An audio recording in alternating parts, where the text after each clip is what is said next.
Good morning every one. നിങ്ങൾക്ക് എല്ലാവർക്കും നമസ്കാരം. നിങ്ങളുടെ സ്വന്തം ഇബ്രാഹിം മജീദ്. നമ്മളറിയും ചില കുട്ടികളൊക്കെ പറയുന്നുണ്ടാവും പഠിക്കാൻ ആഗ്രഹങ്ങളൊക്കെ ഉണ്ട് അല്ലെ, അങ്ങനെ ഒരു തോട്ടൊക്കെ നടക്കുന്നുണ്ട്, പക്ഷെ എന്ത് ചെയ്യുന്നില്ല, അവർക്ക് പഠിക്കാൻ വേണ്ടി ഇരിക്കാൻ സാധിക്കുന്നില്ല എന്ന് പറയാറുണ്ട് അല്ലേ. അപ്പോൾ നമുക്ക് എങ്ങനെയാണ് ഒരു സ്റ്റഡി ഹാബിറ്റ് ഇമ്പ്രൂവ് ചെയ്യാന്നുള്ളത് നോക്കാം. ഈ പറയുന്ന 5 കാര്യങ്ങളിലൂടെ നിങ്ങൾ പോകാൻ റെഡി ആണെങ്കിൽ തീർച്ചയായിട്ടും നിങ്ങളുടെ സ്റ്റഡി ഹാബിറ്റ് പതിയെ പതിയെ നമുക്ക് ഇമ്പ്രൂവ് ചെയ്തെടുക്കാൻ വേണ്ടി സാധിക്കും എന്നുള്ളതാണ്. അപ്പോൾ ഒന്നാമത്തെ കാര്യം എന്ന് പറയുന്നത് സ്ട്രോങ് ഡിസിഷൻസ് എടുക്കുക, അതിന് വേണ്ടിയിട്ടുള്ള ഒരു ടൈം ടേബിൾ നമ്മൾ സെറ്റ് ചെയ്യുക എന്നുള്ളതാണ്.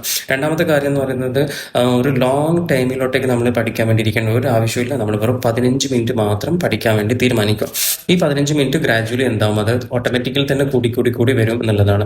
അതുപോലെ തന്നെ നമ്മൾ മൂന്നാമത്തെ കാര്യം എന്ന് പറയുന്നത് പഠിക്കുന്ന സമയത്ത് ഫസ്റ്റ് ഇരിക്കുന്ന സമയത്ത് നമുക്ക് ഇഷ്ടമില്ലാത്ത സബ്ജക്റ്റും അതുപോലെ തന്നെ ഒരുപാട് വലിയ എസ്സേ ടൈപ്പുള്ള കാര്യങ്ങളൊന്നും പഠിക്കാൻ വേണ്ടി ശ്രമിക്കരുത്.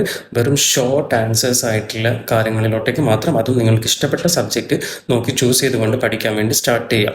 അത് പിന്നെ നമുക്ക് പതിയെ പതിയെ മറ്റുള്ള സബ്ജക്റ്റിലോട്ടേക്കും കുറച്ചും കൂടെ എസ്സേ ടൈപ്പിലോട്ടേക്കൊക്കെ നമുക്ക് കൊണ്ടുപോകാവുന്നതാണ്.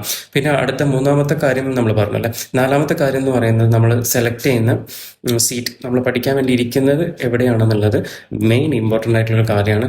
അവിടെ ഒരു നീറ്റ് ആൻഡ് ക്ലീൻ ആയിട്ടുള്ള ഇതായിരിക്കണം. നമ്മൾ സ്റ്റഡി ടേബിളൊക്കെ ആവശ്യമില്ലാത്ത പേപ്പേഴ്സൊക്കെ ഉണ്ടെങ്കിൽ അതൊക്കെ എടുത്ത് മാറ്റുക. അതുപോലെ തന്നെ ഒന്നുകൂടെ ക്വയറ്റ് ആയിട്ടുള്ളൊരു ഏരിയ നിങ്ങൾ സെലക്ട് ചെയ്യുക പഠിക്കാൻ വേണ്ടിയിട്ട്. പിന്നെ നമ്മൾ ഗ്രാജുവലി അഞ്ചാമത്തെ കാര്യം, നമ്മൾ ഗ്രാജുവലി ടൈം ഇമ്പ്രൂവ് ചെയ്യുന്ന സമയത്ത് നമ്മൾ ബ്രേക്ക് എടുക്കണം, but don't use your mobile.